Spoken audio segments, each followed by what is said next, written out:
যাদেরকে জীবনের সবচেয়ে বেশি প্রায়োরিটি দেন, এই মানুষগুলোকে আদৌ আপনাকে সবচেয়ে বেশি ভালোবাসে? যাদের জন্য আপনি জীবন যৌবনটাকে খোয়াইলেন, যাদের জন্য ঝড় বৃষ্টি উপেক্ষা করে আপনি আপনার রক্ত পানি করে তাদের জন্য উপার্জন করলেন, এই মানুষগুলো সত্যি কি আপনাকে ভালোবাসে? যদি জবাব দিই তাহলে কোরআনুল কারীমের ভাষায় জবাবটা দিতে হবে, অমাল হায়াতুদ দুনিয়া ইল্লা মাতাউল গুরুর। এই পার্থিব জীবনের সবকিছুই হচ্ছে ধোঁকা। তাহলে আপনি বলবেন যে হুজুর, বাপ মার মায়া, ভালোবাসা, মমতা, এগুলো আল মাল ওয়াল বানুনা জিনাতুল হায়াতিদ দুনিয়া, এগুলো হচ্ছে দুনিয়াকে সুন্দর করার জন্য, শোভিত করার জন্য, সাজানোর জন্য আল্লাহ তাআলা বানিয়ে দিয়েছেন। বাপ মার ভালোবাসা এটা সত্য, বন্ধু বান্ধবের ভালোবাসা কখনো কখনো সত্য, কখনো কখনো মিথ্যা, অধিকাংশ মিথ্যা। এই পৃথিবীতে নিঃস্বার্থ আপনাকে কেউ ভালোবাসে না ভাই। একমাত্র নিঃস্বার্থ আপনাকে ভালোবাসে আপনার মা, এরপরে নিঃস্বার্থ ভালোবাসে আপনার বাপ, এরপরে নিঃস্বার্থ ভালোবাসে আপনার বউ আর বাচ্চা কাচ্চা। কেউ আপনারা নিঃস্বার্থ ভালোবাসে না। বিশ্বাস করেন, আপনার নিঃস্বার্থ কেউ ভালোবাসে না। নিঃস্বার্থ যদি কোনো বউ কোনো স্বামীকে ভালোবাসতো তাহলে জীবনে ওই পরিবারে তালাক হইতো না। নিঃস্বার্থ কোনো বউকে যদি কোনো স্বামী ভালোবাসতো তাহলে ওই বাড়িতে কোনোদিনই তালাক হইতো না, কোনোদিন সংসার বিচ্ছিন্ন হতো না। আপনি দেখেন না, ইন্ডিয়ান বড় বড় নায়ক নায়িকারাও তালাক দিয়ে দেয়, বাংলাদেশের নায়ক নায়িকারাও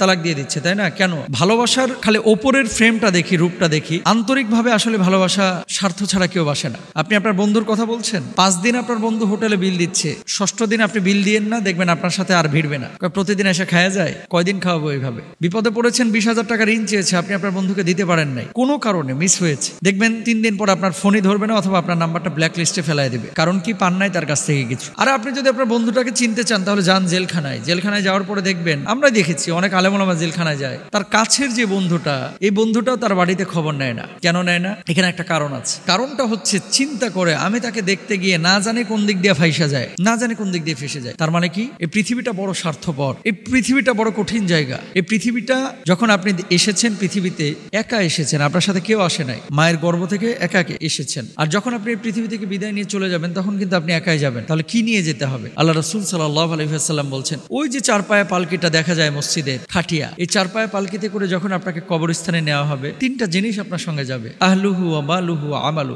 সম্পদ যাবে, পরিবার পরিজন যাবে, আপনার আমল যাবে, সবাই ফিরে চলে আসবে, থাকবে কি? আপনার আমল। সুতরাং আপনাদেরকে আবারও বলি, এই পৃথিবীতে কেউ আপনার সঙ্গে থাকতে পারে সাময়িক, স্থায়ীভাবে কেউ থাকতে পারবে না। স্থায়ীভাবে যদি আপনার কোনো বন্ধুর প্রয়োজন হয় তাহলে বন্ধুত্ব করবেন আপনি আমলের সাথে। যদি আমল নিয়ে কবরে যাইতে পারেন, আপনি সফল কাম। আপনি দুনিয়ার সবকিছু পেয়েছেন কিন্তু আল্লাহকে পান নাই, আপনি ঘোড়ার ডিম কিচ্ছু পান নাই, আপনি দুনিয়ার কিচ্ছু পান নাই কিন্তু আল্লাহকে পেয়ে গেছেন, আপনি দুনিয়ায় সবচেয়ে বড় সফল কাম। আমরা রাজা হতে চাই না, আমরা ধনী হতে চাই না, আমরা বাদশাহ হতে চাই না, রাষ্ট্রপতি প্রধানমন্ত্রী হতে চাই না, আমরা চাই আল্লাহর সন্তুষ্টি। জান্নাতে ঢুকতে না পারলে আপনি ব্যর্থ, জান্নাতে ঢুকতে না পারলে আপনি খবর আছে, পুলসিরাত পার না হতে পারলেই সমস্যা আছে, শেষ, সব শেষ। ফেরাউনের কথা মনে করেন, কত বড় প্রতাপশালী, এক হুকুমে সারা বিশ্ব জয় করে ফেলে, শেষ, ও যাইতে পারবে না জান্নাতে, শেষ।